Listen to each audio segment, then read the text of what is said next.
Welcome to my YouTube channel ఎగ్నా educational zone. Friends, ఈరోజు వీడియోలో ఏపీ ఉద్యోగులు మరియు పెన్షనర్ల పెండింగ్ బిల్లులు చెల్లింపుల తాజా సమాచారం గురించి, అదేవిధంగా పెన్షన్ డిఆర్ అరియర్లలో కదలిక అనేటువంటి విషయాల గురించి అయితే మనం ఒకసారి ఈ వీడియోలో డిస్కస్ చేసుకునే ముందుగా ఫ్రెండ్స్, ఎవరైనా ఇంకా మన ఛానల్ని సబ్స్క్రైబ్ చేసుకోకపోతే వెంటనే సబ్స్క్రైబ్ చేసుకోండి. ఇక విషయానికి వచ్చినట్లయితే ఏపీ ఉద్యోగ పెన్షనర్ల పెండింగ్ బిల్లులు మరియు చెల్లింపుల తాజా సమాచారం సెప్టెంబర్ 14కి చూస్తున్నాం.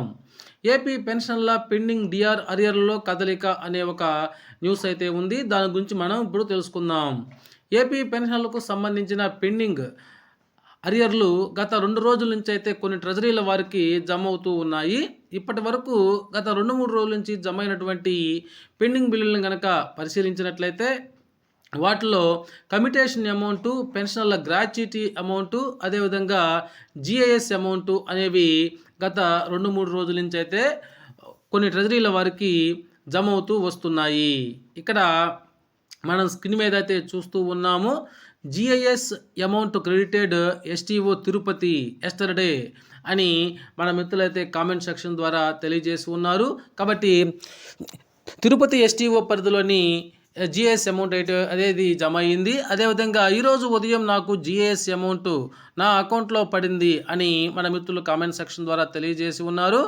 ఇక మనం చూసినట్లయితే పెన్షన్ల పెండింగ్ డిఆర్ అరియర్లను మనం పరిశీలించినట్లయితే ముఖ్యంగా వాటిలో 1/1/2019 నుంచి 30/6/2021 వరకు గల 30 నెలల అరియర్లు బిల్లులు గతంలో అవి బిల్ నాట్ అప్రూవ్ దశలో ఉండేవి. అవి కాస్త ఇప్పుడు వాటిలో కదలిక వచ్చి అవి వెయిటింగ్ ఫర్ ఫండ్ క్లియరెన్స్ దశను చూపిస్తూ ఉన్నాయి. ఇప్పుడు మనం దాని యొక్క పేమెంట్ పెండింగ్ స్టేటస్ని కనుక పరిశీలించినట్లయితే అది ఈ విధంగా వెయిటింగ్ ఫర్ ఫండ్ క్లియరెన్స్ దశలో ఉన్నట్లుగా సూచిస్తుంది. అనగా కొంచెం ఆ బిల్లుల్లో కదలిక వచ్చినట్లుగా భావించవచ్చు. ఇక ఏపీజీఎల్ఐ అప్డేట్ని కనుక మనం పరిశీలించినట్లయితే నిధి సైట్ నందు ఏపీజీఎల్ఐ నెలవారీ ప్రీమియం వివరాలు జూలై 2024 వరకు అప్డేట్ చేయబడినవి. ఇంతకుముందు ప్రీమియం పెంచి బాండ్స్ లేకుండా ఉన్న వారందరికీ పెంచిన మొత్తానికి బాండ్స్ వస్తున్నాయి, చెక్ చేసుకోగలరు అనేటువంటి ఒక విషయాన్ని అయితే ఇక్కడ మనం చూస్తున్నాం. అదేవిధంగా ఈహెచ్ఎస్ అప్డేట్ని కనుక మనం చూసినట్లయితే ఎన్టీఆర్ వైద్య సేవా ట్రస్ట్ ఈహెచ్ఎస్ మెయిల్ ఐడి అనేటువంటిది అప్డేట్ చేయబడింది. ఆ అప్డేట్ చేయబడినటువంటి ఆ మెయిల్ ఐడిని మనం చూసినట్లయితే గతంలో ఉన్న మెయిల్ ఐడి స్థానంలో ప్రజెంట్ apehf@drNTR వైద్యసేవ.ap.gov.in అనే ఐడిగా అయితే మార్చబడింది. అలాగే doctor YSR health care trust పేరు కూడా ఇప్పుడు డాక్టర్ ఎన్టీఆర్ వైద్య సేవగా మార్చబడి ఇకపై ఆ డొమైన్ అనేది ఇక్కడ స్క్రీన్ మీద చూపిస్తున్నటువంటి drNTR వైద్య సేవ.ap.gov.in లింక్ ద్వారా ఈహెచ్ఎస్ ఓపెన్ అవుతుంది.